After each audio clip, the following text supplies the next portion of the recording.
الحمد لله الذي خلق السماوات والأرض وجعل الظلمات والنور ثم الذين كفروا بربهم يعدلون. أشهد أن لا إله إلا الله ولي الصالحين، وأشهد أن نبينا محمدا عبده ورسوله صلوات ربي وسلامه عليه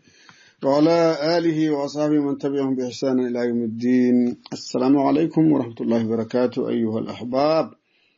الحديث 33 حديث سدح صدنات وكتابك 40 وين كمده عن ابن عباس رضي الله عنهما أن رسول الله صلى الله عليه وسلم قال: لو يعطى الناس بدعواهم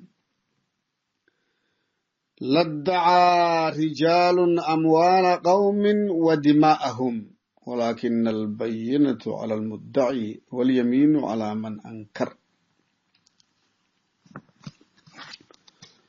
حديث كان أرهن آد مهم بن آدمك والسلنول يهي dadka waa iskhilaafayaan, waxbay isku qabsanayaan. shareecada marka waxay u dejisay in koodii hore inay jiraan dad oo dadka kala saaray qudaada muslimiinta, mase dad oo dadka raalli ku noqdeen oo markii dadka kala saarayaan sharciga yaqaanaan, diinta yaqaanaan, cadaaladda dadka u kala faslinayaan, dadka u kala xukumayaan. dadka in la kala saaray u baahan yihiin, in loo kala garsooray u baahan yihiin. waa in la helaa ummad oo muslimiinta ka mid ah dadka dhexdooda garsoor ku kala xukmayaan, ayagoo sharciga yaqaanaan oo labada dhinac dhegeysanayaan, oo marka dadkii oo si xaq ah cadaalad ay ku kala xukumayaan. qaacidadaas nabigeena calayhi salaatu wasalaam ummadda u dejiyey meeshaan.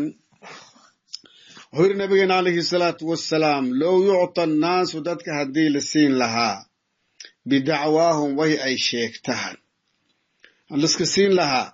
ladacaa rijaalun ragaa sheegan lahaa amwaala qowmin dad xoolahooda iska sheegan lahaayeen, wa dimaa'ahum dhiigoodana waa sheegan lahaayeen. marka qof ay naga dilayn dadkan, waan rabnaa dhiigoodana halnoga qaado ay dhihi lahaayeen. laakina albayinatu caddeyn waxaa laga rabaa, caddeyn oo qofkan oo wax ayaan dhibka sheeganahay, waxaa laga rabaa qofka inuu wax cad meesha la imaado, markhaato inuu keena, wax cad inuu keena. laakina albayinatu caddeyn waxaa laga rabaa cala almuddaci qofka wax sheeganahay, walyamiinu dhaarna waxaa laga rabaa calaa man ankara qofkii arrinta inkira, wahi lagu sheegtay buu inkiray.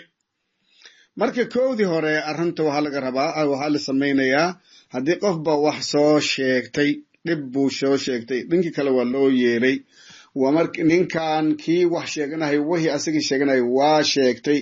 kan waa maqlaya, kan waaway waa ka jawaabay. haddii jawaabtii noqoto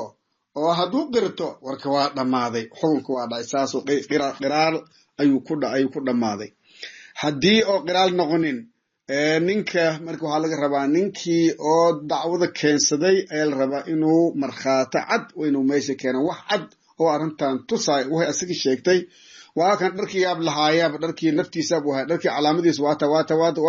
wahi dharkii leeyahay, ninkan dharkan iga qabaa, hoolahan iga qabaa, sidaas iyo saasa daliilkii ah oo markhaatay noqonaysa taas. mise dad oo markhaato oo arrintan ogaa, xaqiiqa ogaa ayuu keenay. warki waa sidaasa lagu xukumaya. marka maanta ninkii wax soo sheegtay ma hayo markhaato, ma hayo wax cad, ma hayo. marka see la yeelahaya? walyamiinu calaa man ankar, kii inkiray ay leeyahay, hay dhaaro, ninkan u dhaaro inaad adiga xoolahan laheed, inaad adigaan waxaan asagu kugu sheeganahay inay waxba ka jirin, u dhaaro ay leeyahay.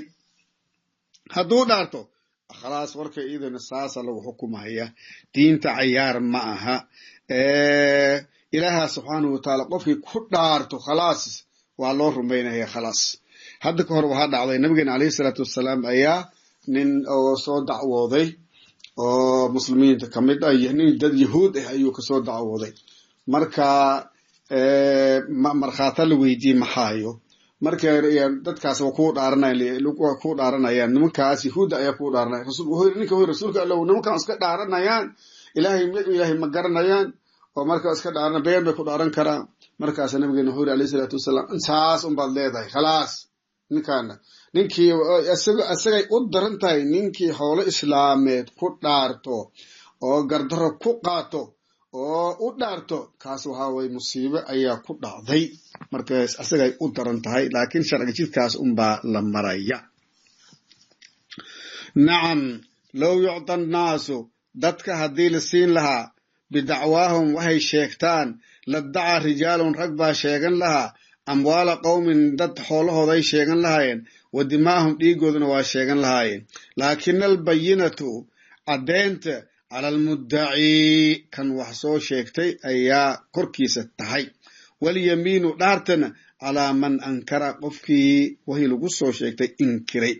xadiithun xasanun waay xadiidka xasan darajadiisa waa xasan rawaahu lbayhaqiyu bayhaqi wahaa culummada waaweyn oo xadiista oo weriyeen ayuu ka mid yahay wagayruhu geyrkiisna haakada sidaasay ku weriyeen wa bacduhu xadiidka qaarkiisna fi saxiixayni bukhaari muslim ayuu ku sugan yahay marka walaalayaal meeshan waxaa soo baxaya meeshan in dadka inay ku dadaalaan cadaalada ku dadaalaan dhaarta wixii ilaahay subxaana watacaala lagu dhaarto oo been lagu dhaarto magaceeda waxaa la dhahaa yamiinul ghamuus yamiinta oo qofka naarta tiimbinayso oo dhex gelinaysa ayaa la yiraahdaa arrimahaas zamankeena waa bateen qof baa wax sheegana oo dan buu leeyahay wax buu sheeganaya dad buu lacag soo siinaya kuwii kale markii dadkii asaga lacagta siiyey ayaa arrintii ninka u dhaaranayaan qofkaas ay wax ku sugayaan waa masaa'ib oo zamankeena taagan waaya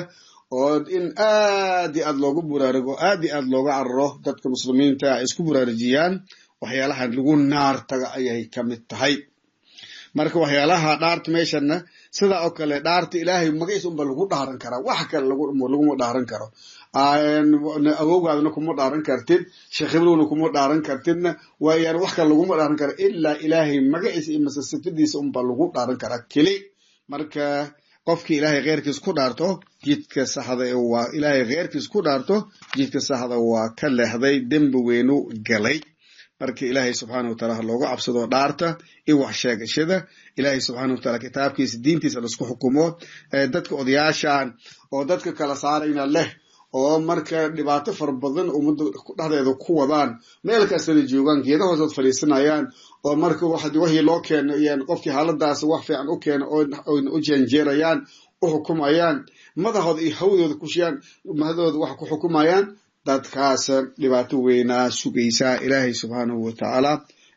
ha soo toosiyo وصلى الله وسلم على نبينا محمد وعلى آله وصحبه سبحانك اللهم وبحمدك نشهد أن لا إله إلا أنت نستغفرك ونتوب إليك